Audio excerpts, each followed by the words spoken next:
I trusted you with my life, and you made it my own.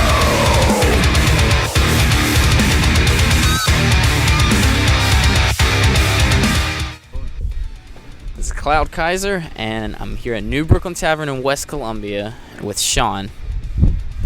What's up, everybody? We're here to have a good night and to listen, but more so, I want to ask you about your faith, and I also want to cover things about the music scene and growing up as a band. Every night, you go through different venues, you talk to different fans, and somehow you impact their lives, but the fact that you got different Christians, you got different denominations, different faiths, even some that don't have a denomination and say they just don't believe the Bible or that kind of thing. How do you deal with relating to them and being that person for them? Well, I mean, it's tough going city to city, because we don't always get to follow up on a lot of things. Things get kind of hectic, but I mean, hopefully we can just show love to people, just in general, true love, unconditional love, because that's what we believe that comes from Jesus, Other people may not believe that, and that's totally fine, We're not going to judge them for what they believe, Found that a lot of people are pretty turned off by Christians, and, in my experience, that's pretty justified. I've seen a lot of Christians hurt people. I've been hurt by a lot of Christians. So, but that doesn't affect my relationship with Jesus, because, Christ and Christian, there's a huge gap in between those two, So,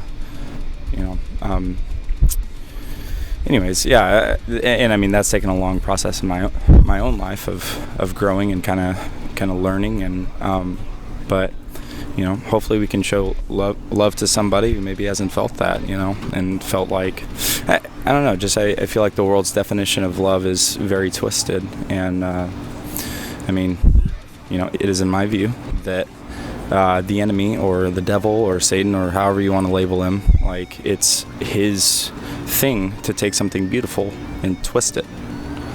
So he's going to take love and he's going to make it about these things, like whether you can provide, whether you have such and such a job, whether your status is this, whether your status is that, and love grows these conditions on it.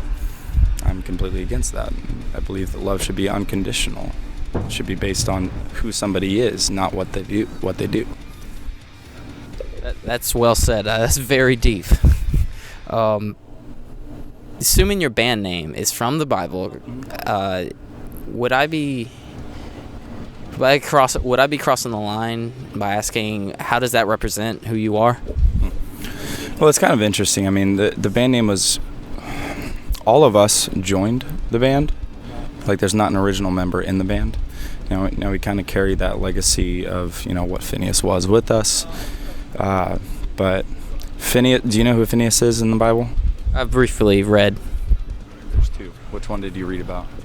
The son of a high priest who was being rebellious. So you're thinking Phinehas and Hophni. I believe so. Okay, we're talking about Phinehas, the son of Eleazar, who's the son of Aaron, the first priest, who's Moses' brother. Different Phinehas. Completely different. Okay, so left field. So, yeah, the Phinehas that you looked up, there's a lot of sermons and stuff, and his name will pop up a lot more than the one that we're named after. Yeah, that dude was a dick. That dude stole temple money and stuff. So I was just wondering, being a metal band, being oddball Christians, But yeah, the Phinehas that we're named after was very zealous for God and zealous for God's glory and for God to get the glory. And so yeah, Phinehas was a bold guy. It says that there's another verse reference outside of Numbers, which is the one that I'm talking about, in 2 Chronicles, where it says Phinehas was the gatekeeper and the Lord was with Phinehas. I just thought it was pretty cool. One thing that a lot of bands believe is that their music must sell to make it. But in reality, a lot of it has to do with creating an image and creating a label for themselves, a brand. Now, for you and other bands, you've established that, and you're growing and you're getting bigger. Now, with your merch sales, can you explain how that works? When I say merch, I mean how important merch is. Just as far as like making it as a band, or right? Because you would call your band a company, wouldn't you? I mean, like, there's that business aspect of it, sure. And the business aspect of it just allows us to do this more, you know. Yeah, I think a lot of people have a very skewed view of what actual touring bands consider making it to be.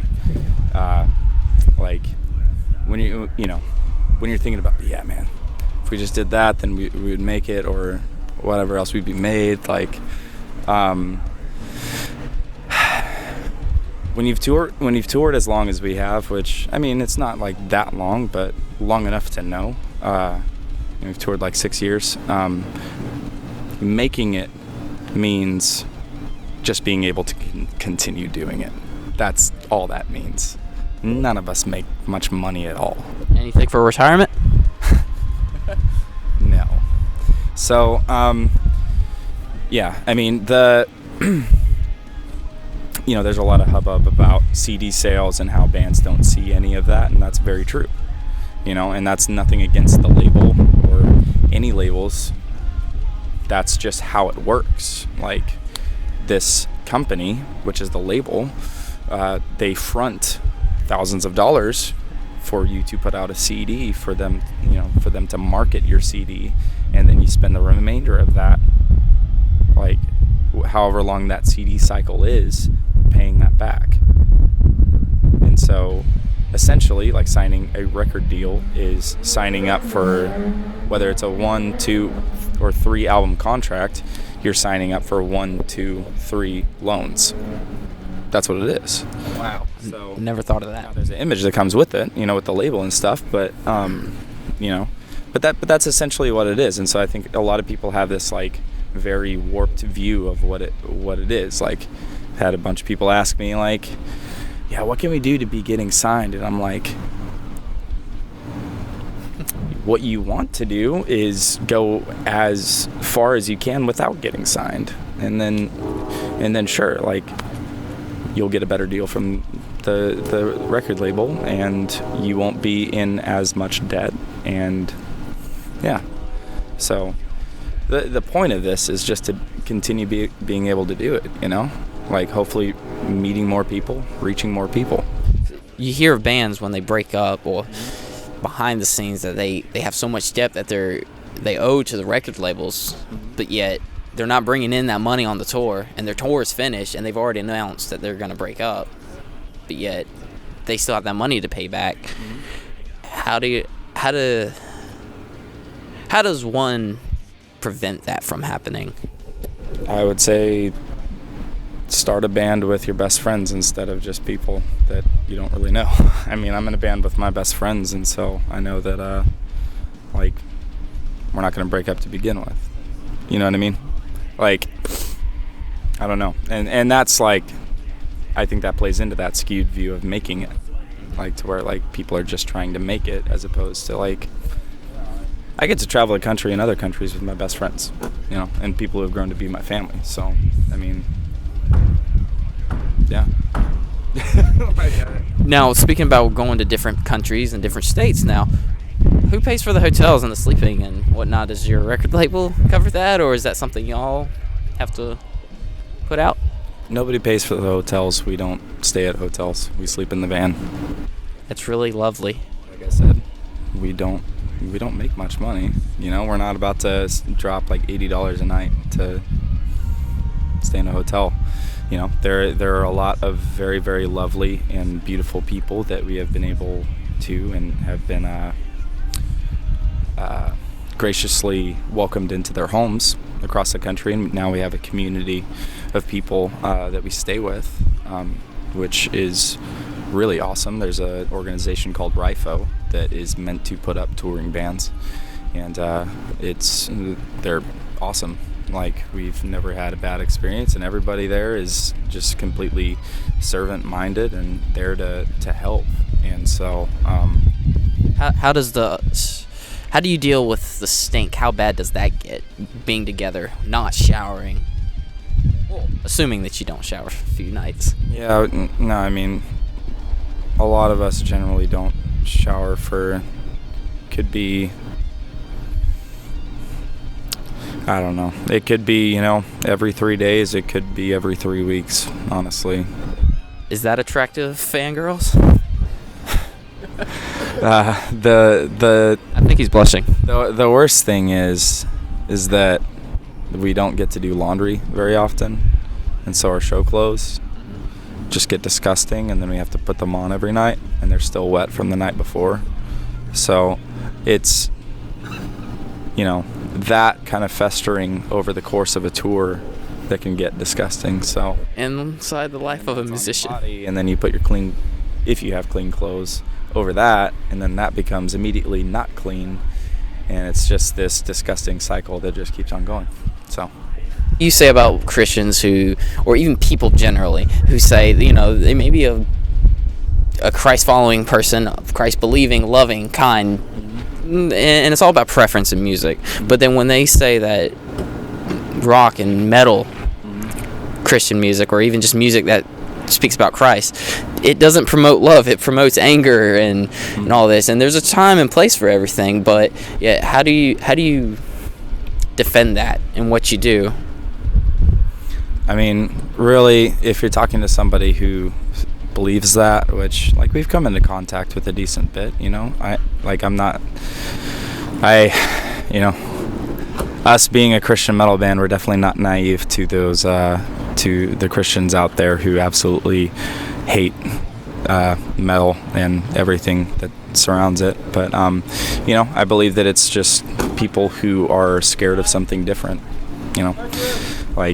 and that's just kind of a theme of life. There's a lot of people who are scared of it because they don't understand it, like you and I understand it. We grew up in it, and it's something that we know has been a positive thing in our lives and has been a positive outlet, an encourager of creativity, an encourager of vulnerability. But I mean, we've been to a church before where somebody walked by and told us to cut our hair, and we were like, Wow. Okay, that's ridiculous.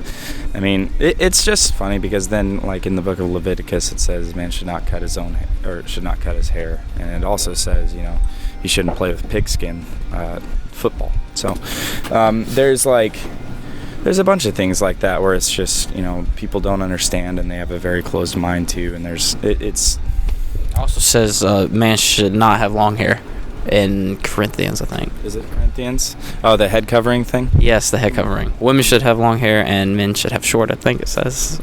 Yeah. Paraphrasing. I think that plays into the context of Corinthians and Yes. what Paul's saying, but I absolutely know what you're talking about. Now, about your recent post on Facebook about being worth it in your hoodie, if you want to show them. It's about... Well, here, you explain it real quick.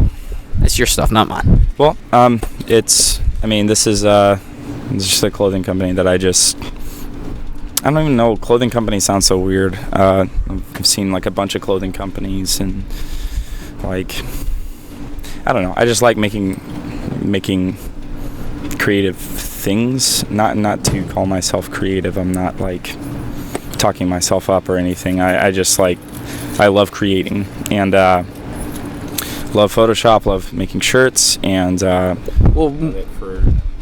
was gonna say more about the message of totally.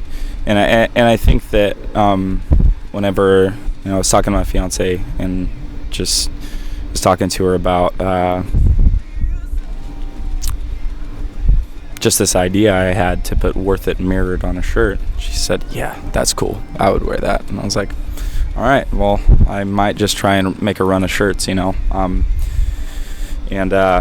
basically, the idea behind it is self-worth, and it's about an innate worth that you're born with, that I believe is something very, very important, and it's something that is lacking in a lot of young people's minds these days, because you get bombarded by social media every day, like hate or like ads, like, oh, you need this or you need that, or you have to have this amount of followers, or you have to have this amount of retweets, whatever that BS is. And like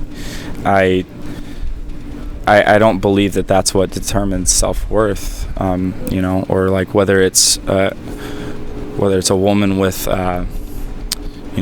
body image issues, or a man with body image issues. Like your innate is not in, or your innate worth is not in how you look, it's not in what you do, it's in who you are.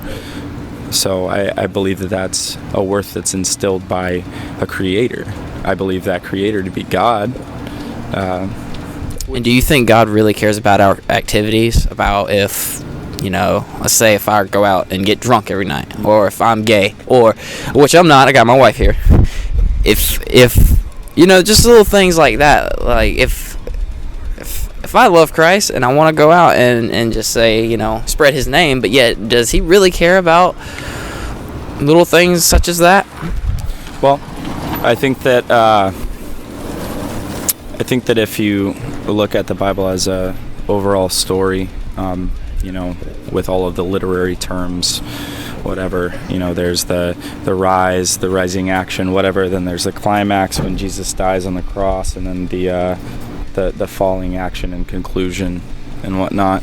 I believe what you'll find is that it's this overarching story of God trying to come down to us, to look at us eye to eye, and I believe that's what he did with Jesus. And so I would absolutely say yes, he cares, because he came down in the form of a man to meet us eye to eye, because we all try to get to him by any other means necessary. Like I feel like anyways, like we try and do this or we try and do that, and it's all about the do's and the don'ts, when God is saying it's about who you are and I'm going to come get you. I believe that's what it's about. And so, yeah, absolutely, I believe that he came down in the flesh as a man in order to portray wanting a relationship with us. And so, yeah, I would say he does care about all of those things, and he does care about your hearts, I don't think that he cares as much as the world would like to think about, whether or not you're gay, whether or not you like booze, like I drink, like, or whether or not you do everything right or wrong, like the people who were closest to him, his disciples, like back in the day, they would have been considered the scum of the earth. Like, but that's the thing, is that like the worth is not in who or in what you do or what you did. It's in who you are. So, yeah. Moving along, we're almost done here. Which do you say would be more deadly to our society, pornography or materialism? Deadly as in, I use that term to say more harming. Soul.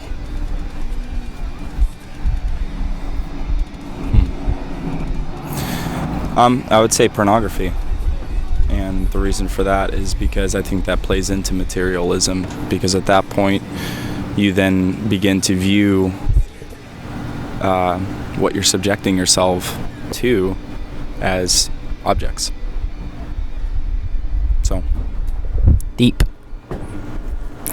And if you could pray for one thing and that God would grant you that prayer, like to take something away or to give something, it's just an addition, or to take something from the earth, what would you pray for? Man, that's a big question. Because I could pray for like a superpower, or I could pray for like world peace, or I could pray for or I could pray for Jesus to come back right now and to take us all up with him. So not that you still have to be here. Okay. We all have to be here. Okay.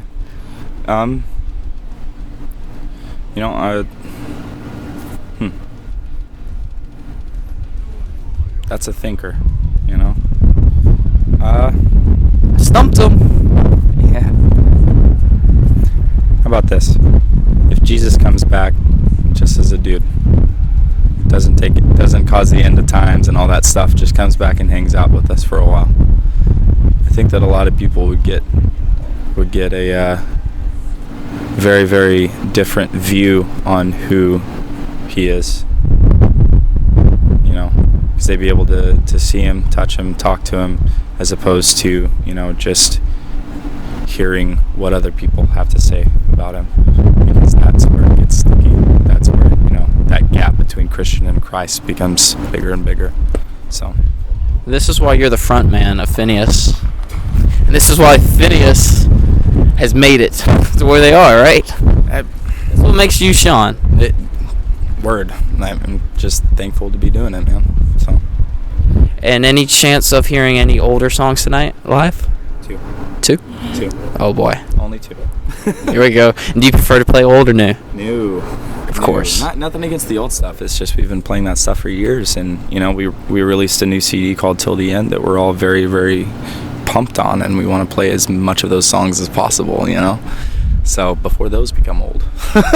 So yeah. Well, there you have it. This has been Sean. He's been very patient, very nice, and I want to thank him. And Thank you, brother. Appreciate it. we'll see you next time.